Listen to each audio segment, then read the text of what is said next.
expect is that not everything's gonna come easy, and it's not always gonna come in your favor. You always have to remember that God's timing is the best timing.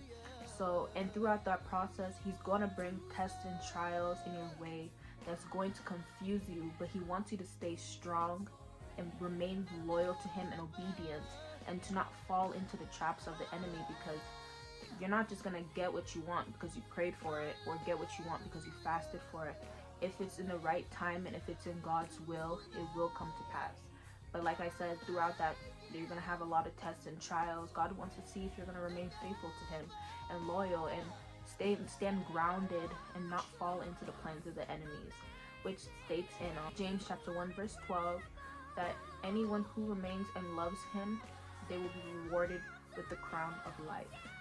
And those tests and trials could be anything, and you probably won't even think that, oh, God is testing me.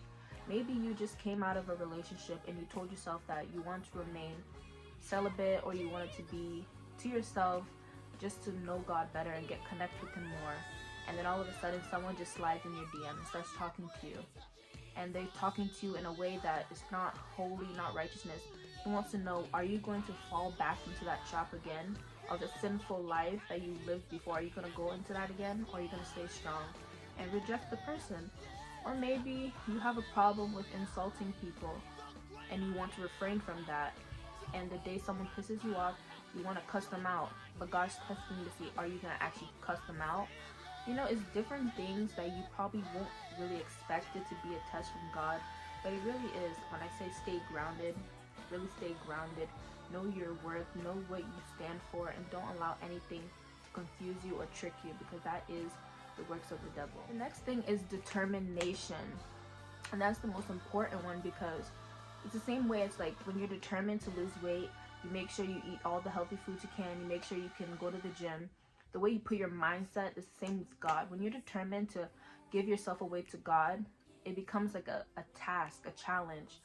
And you have to stand your ground. You have to be strong and not allow anything that is going to take you off your path that God has set for you to get in that way, because God is leading you. Once you've given yourself to him and you've committed your mind and your soul and everything you have to him, he's going to lead you. But you cannot let anything get in your way to make the path that's supposed to be straight crooked, because once that's happened, you've created a setback where you have to go back and start over again.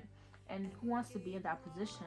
So you have to set your mind in a state that whatever you decide that you want to do, you're going to do it. And you're not going to allow anybody who doesn't make any value to your life, who's not going to lead you in the direction that you need to go in, to ruin that for you. It's not worth it. It also states in 1 Corinthians 16 verse 13 to stay strong, be courageous. And when you decide that you're determined, you also have to be very firm in your faith. Don't allow anybody or anything to stop you from believing what you want to believe. It doesn't matter what someone else thinks. You know what you think, and you know what you know.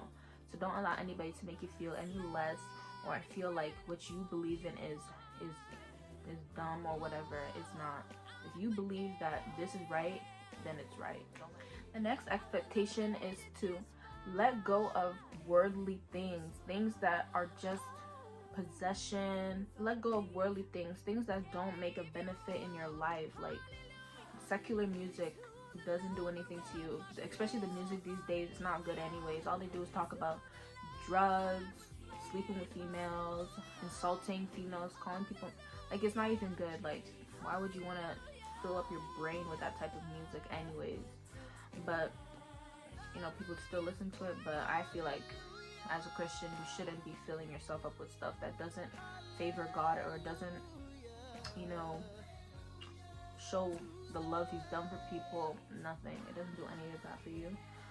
Stop dressing immodest. Stop dressing like you have something to show. Like, there's nothing. You don't have to show your body. You don't have to show your shape. You don't have to expose your cleavage. All of that doesn't matter. Like, if you're beautiful, you're beautiful. Dressing that way doesn't catch enough attention. Only of a person that you attract. If you dress immodest, you dress with your breasts out, dress that shows your shape, you're gonna only attract somebody who's interested in that type of female. And that's the truth. Like, you don't have to dress or look a certain way to attract somebody. If someone likes you, they just like you for you. You could be naturally beautiful, and they're gonna love you the way that you were made, not the way you want to be made, the way you want people to see you. Also, the use of profanity. It's not good to cuss. It's not good to use that type of language. It's not even classy to use that type of language anyways. Why would you want to be dressing all nice, but you're using profanity every 5 seconds of your sentences? It's not right. I don't think it's right. And you shouldn't think it's right either. Watching inappropriate things, doing inappropriate things, all of those things add up, and it creates a dark cloud over yourself. You're filling your brain up with so much darkness that you don't even know. You're not even going to realize why you do certain things. The things that you watch and the things that you do that are adding up together and creating a very dirty lifestyle for yourself that's not good for you, and especially if you're young too, because once you start getting older, because you've been doing it since you were young, it's something that it will be very hard for you to stop. And lastly, for the worldly things, I would say stop calling people your idols. Stop calling, like, people say that Beyonce is queen. What has she done that she deserves the title of queen? She hasn't done anything except make music. And, you know, I'm not bashing nobody, but I'm just trying to say, like, you should only take God. God is the king, the only king. No one else is king. Like, I don't understand why people deserve titles if they haven't done anything. They haven't done anything for you, but they deserve a title. I go with all idols, because God is a jealous God, and I'm pretty sure I've said this before. He is going to feel very insulted if you claim someone else as your idol when he should be the idol. He's the one who died on that cross for us when we didn't do anything for him. So and do things that you know that in God's eyes he's gonna be very pleased. Don't do something where you know that you shouldn't be doing it, but because you want to do it to fulfill society and make society feel good and let them see you as this type of person. Don't do that. And it also says in 1 John chapter 2 verse 15 to 17 to let go of worldly things and to make your main focus on God, because at the end of the day, when the world ends, leaving all of that behind, all possessions, everything that only the flesh loves to see, loves to have, you're gonna leave it all behind. And it's not gonna be worth it if you spent all your time on this earth doing things that you weren't supposed to do, and you didn't get to go to heaven, and you're gonna burn forever in hell. It's not worth it. And it also says in Colossians chapter 3 verse 2 to keep your mind on things that are above you, not the things that are on earth, because all of that doesn't matter to God. It really doesn't. He doesn't care about what you're doing with your flesh. He cares about your mind and your spirit and the way you want to invest into him. Next is to be ready to end certain relationships and certain friendships, because not all relationships and friendships are healthy and good for you. Some people actually come into your life and they don't benefit you in a way that you're able to fulfill what God has for you. Some people come into your life and they put you in a position where you feel like you have to do what they say to fit in, or you have to stop doing what you're doing because you're embarrassed. Those type of people you should not surround yourself with. Doesn't mean you have to hate on the person. You can still talk to them, but don't try to make them your people, that this is the people I hang out with. There is certain people who are gonna feed you with bad morals that are gonna make you turn into a whole different person that God has made you into. Like, I don't hate nobody. I don't dislike anybody. I just keep my distance because I don't want to fall into certain lifestyles and certain personalities, because I know God has called me for something and I want to fulfill that. And I also want to help people too, because we only live one life, and it's not going to be worth it if you've spent all your years on this earth doing things that God doesn't want you to do. I know it may be hard to let go of certain people, certain friends, and breakups and stuff like that, but God is going to heal your heart. He's going to comfort you. He's going to repair you and put you back where you need to be, lift you back up, pick you back up, and have you standing up strong to continue the journey that you have to do for him.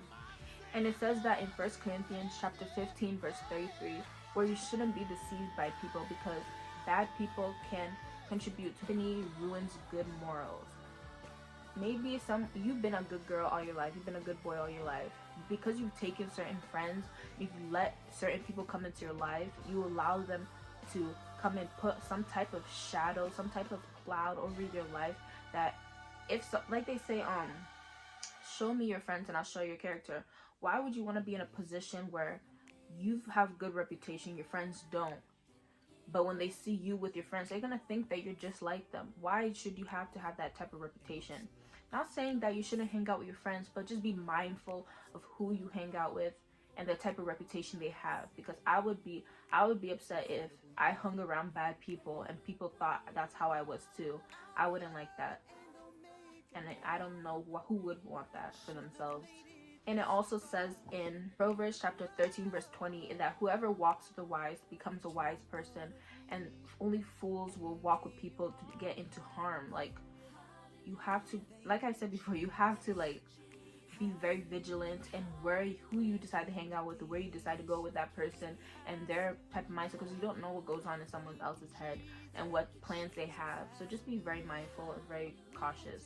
Next is be very, very careful of your surroundings. And when I say surroundings, I mean like people who are in your life now, people who are new to coming into your life, because the devil knows what you like and what you don't like.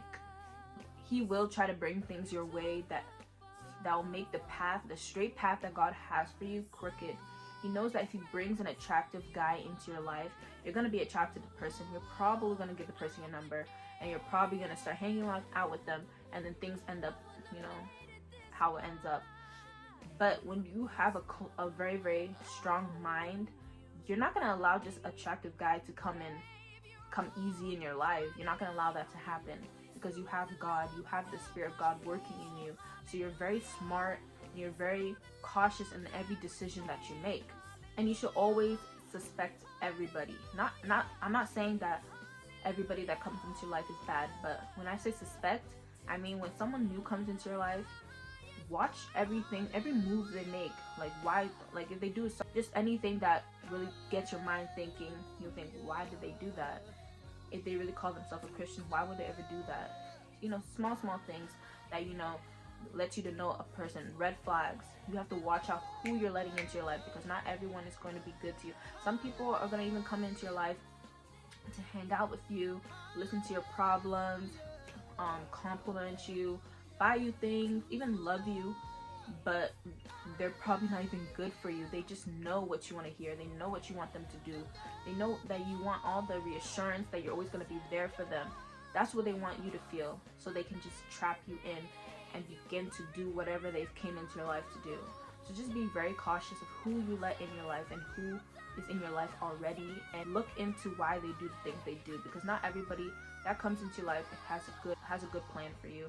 Some of them are coming into your life just to even break you down as a Christian, because they just don't like the fact that you're a Christian. Just be very smart in the decisions that you make. And as it says in Ephesians chapter 5 verse 15 to 17, the days are evil. Things are coming in and out of this world these days that is really shocking. So you have to know what path you're walking and watch where you're walking. Ask God to always let people who are coming into your life come with good intentions. Pray for people who are coming into your life with bad intentions to be wiped out of your life, because you don't want to be put in that position. And even if you are, that's also part of tests and trials. God wants to see how loyal you are going to be to him and how determined and strong-willed you are to him.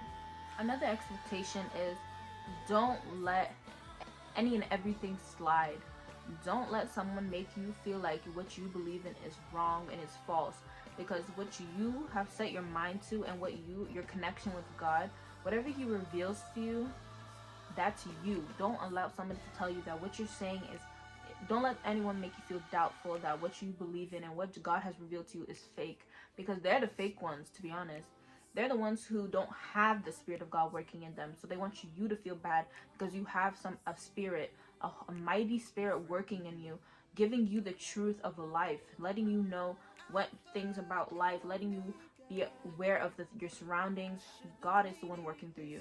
And they don't like that. So they want you to feel very doubtful. They want you to be suppressed. They want you to have some type of negative vibes for yourself, and never let that slide. Speak your truth and speak your mind.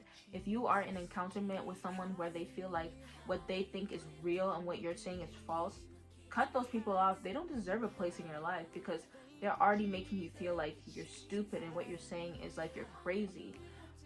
Don't allow anyone to make you feel that way. You know the truth. You know what God has revealed to you, and you know that maybe what God has revealed to someone else is true too. Don't let someone ever bring you down, because that's not their job to come and do that. They don't get to judge you. Only God can judge you. Believe what you believe in and stand your ground, because if it's the truth, it's the truth. I mean, I wouldn't let no one, I don't care how many times I can argue with someone about my religion or my faith or what I believe in. Whatever you say is what you're saying. I don't disrespect anybody and what they believe in, because God gave everyone a choice to believe in what they want to believe in. So if I believe in what I want to believe, don't try to change my mind, because my mind's not going to change. If you don't, and you're just saying it from your own understanding, don't come my way, to be honest. I'm telling you. Because I will speak my truth in my mind, how I feel about the subject. I've let everyone speak their truth. Not everyone's truth is going to be your truth. I have my own truth and you have your own truth. That's just the way it is. Never allow anybody or somebody to make you feel any type of way because of the decision you made in fulfilling your calling from God. Because God can only judge you. So if you're gonna allow what somebody has to say suppress you and make you feel less than you are because you want to follow what God wants, then you really have to reevaluate yourself. Because if you allow people to do that, no one is ever gonna respect you, because you can't even follow your own heart. You have to allow society and trends to control your life. That's not how it's supposed to be. When God calls you, you have to do it. You can't let it go, because once you've done that, you've rejected him. You've shown him that I care what people think of me, so I can't do what you want, God. And I felt like that before. Like, I'm not gonna lie, I was put in a position where, and it wasn't even about what people thought. It was more of like me being very like, because I don't do stuff like this, so it's like very hard for me to like speak on a camera to how many people. But I let all that go, because it doesn't matter. Because who is going to come and say something bad about me or come and talk about me for me to actually care? Nobody. I should care only about what God thinks of me. If God told me not to do this, then I'm not going to do it. But I know this is what God wants me to do. He wants me to speak the truth. He wants me to show people the way, let people know the word. Because the world is coming to an end, and you don't want to be stuck because you're afraid of what people are going to think. People don't pay your bills.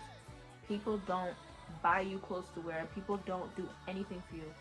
God does all of these things, but he provides for you. So if you're going to ignore your calling because of people, then you need to go back a little bit and come back again, because you're following the wrong crowd, and when you should only be focused on how God feels about you. God is never going to make you feel bad for speaking about him, worshiping him, doing all the right things. He's never going to make you feel bad for that. So don't allow people to do that. It's not worth it. And last but not least is rejection is going to come. No one, like I said before in the beginning of the video, I didn't say anything was going to come easy to you. You are going to be rejected so many times. You could probably be rejected 10 times, but God closes doors for you to open a bigger one for you. He's going to let someone reject you because maybe you don't do what he wants, or maybe a job is going to reject you because you don't meet the qualifications. Maybe a school is even going to reject you because your grades, but that doesn't define who you are. God has set everyone in this earth for a purpose, and maybe those certain things are not your purpose. Maybe he has set something bigger and better for you that is going to bring out who you really are as a person.